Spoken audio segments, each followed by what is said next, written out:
I welcome you all to this interaction meeting of 2000 batch of IAS with Honorable President of India. And we are grateful that he has spared time from his busy schedule to meet with the IAS officer trainees. Sir, today 183 officer trainees are present here. Of these, 178 officers are from the 2000 batch of IAS, 2 are from the 2012 IAS batch, and 3 belong to Royal Bhutan Civil Service. Sir, as you may be aware, IAS officers undergo 2 years of induction training before assuming their first professional responsibility as STM in the field. The main objective of this training is to provide an overview of the public administration to the fresh entrants and to help develop esprit de corps amongst officers of different services. Sir, we are honored that they have this opportunity to interact with you today and learn from your vast and varied experiences in public life. Sir, your words of wisdom and advice will act as a constant source of inspiration for these young officers throughout their career and will motivate them to perform their duties with integrity, devotion, and professionalism. On behalf of the Academy, I welcome you and thank you for your time, sir. Sir, it is my proud privilege to talk to you about a collective experience of a very special journey through the expanse of India called Bharat Darshan or the Winter Study Tour. Lawrence Durrell once said, "Travel can be the most rewarding form of introspection."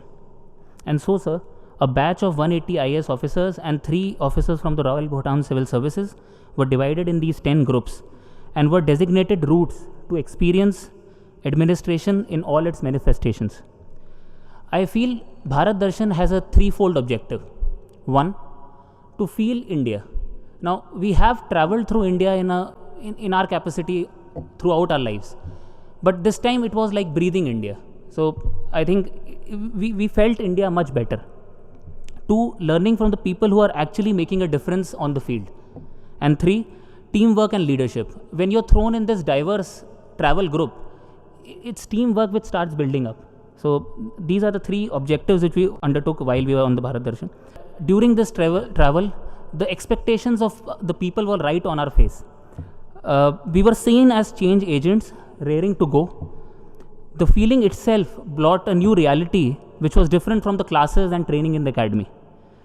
These all formed part of an experiential learning, and it would remain in our subconscious mind, which will in some way affect our reason and beliefs when we are in prominent positions or critical positions in our districts.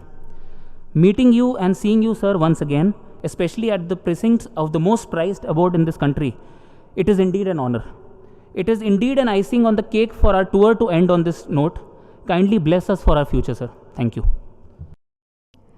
Henry Miller once said, "One's destination is never a place, but a new way of seeing things." Just as Swami Vivekananda undertook a long journey across the length and breadth of the country for over 3 years in search of the soul of India, just as Mohandas Karamchand Gandhi, a young barrister, found a new destination in India's freedom struggle after having travelled to every nook and corner of the country, we have realized that travel has in it an immense potential to transform. At the end of 8 weeks of travel and togetherness, we have not only witnessed some of the harsh realities out there, but also unraveled the true all-embracing Indian in each one of us. It has been a process of making India our own in several ways, in our own unique ways. Lest we forget, we also had a helicopter vision of the enormity of responsibilities that we as administrator are to take on tomorrow. To conclude, the timeless Rumi says, travel brings love and power back to oneself. And this travel surely did more than anything else. Love for our country, love for one another, and love for our fellow Indians. Power from within and without, with the enormity of responsibilities. We are greatly beholden to you, and what better way to end this great journey called Bharat Darshan than in this historic Darbar Hall with a grand finale of having this priceless opportunity to share some vignettes and experiences to the first citizen of the country. Thank you very much. Truly humbled.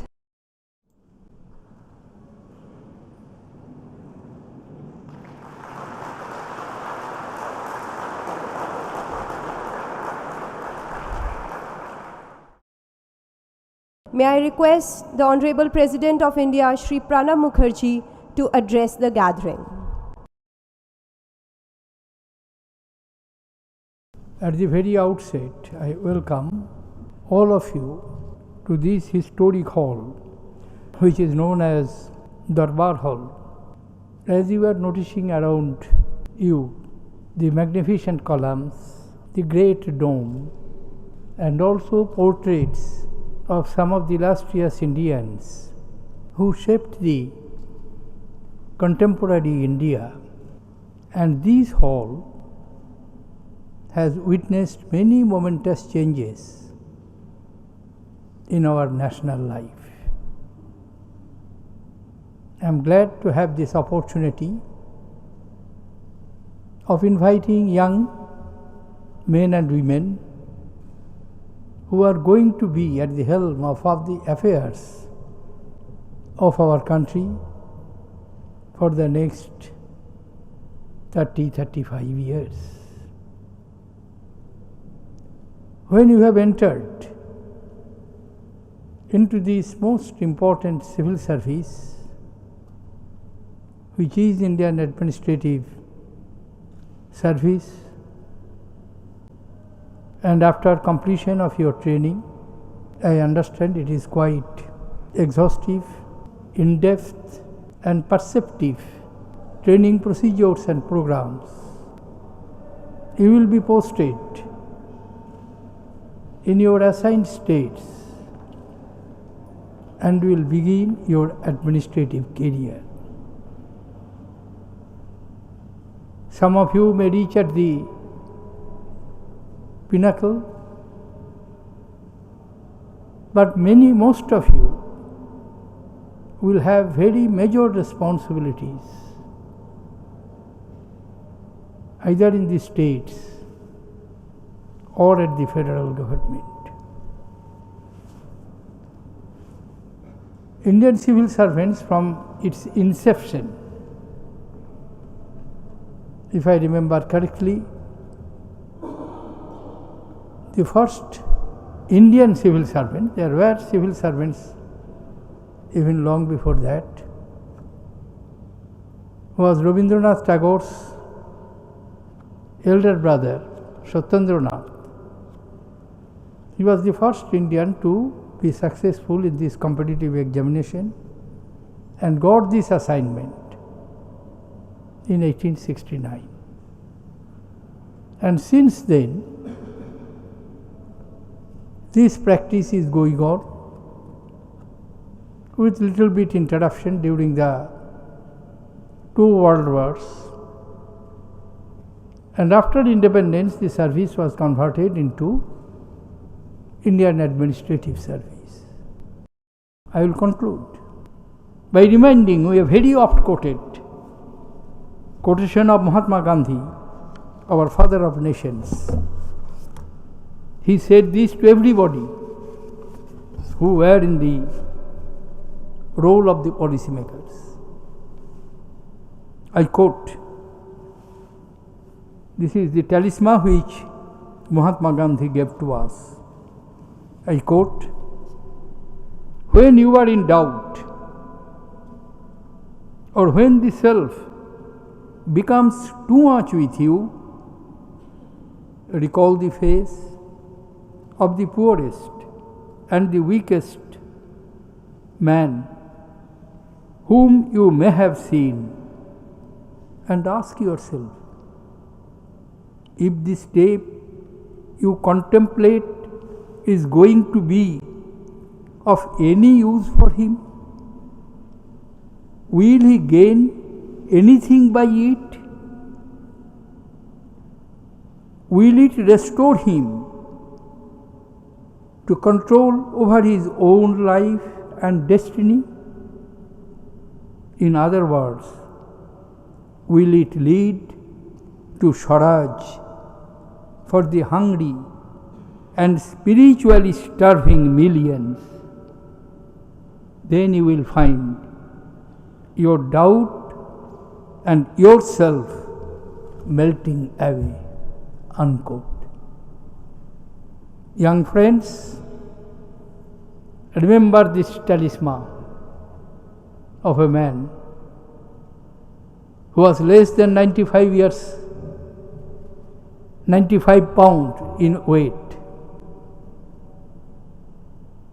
and who could galvanize whole India from Himalaya to Kanyakumari, from Mizoram to Gujarat, without aid of television, radio, by his simple, strong moral courage and conviction. Thank you, ladies and gentlemen.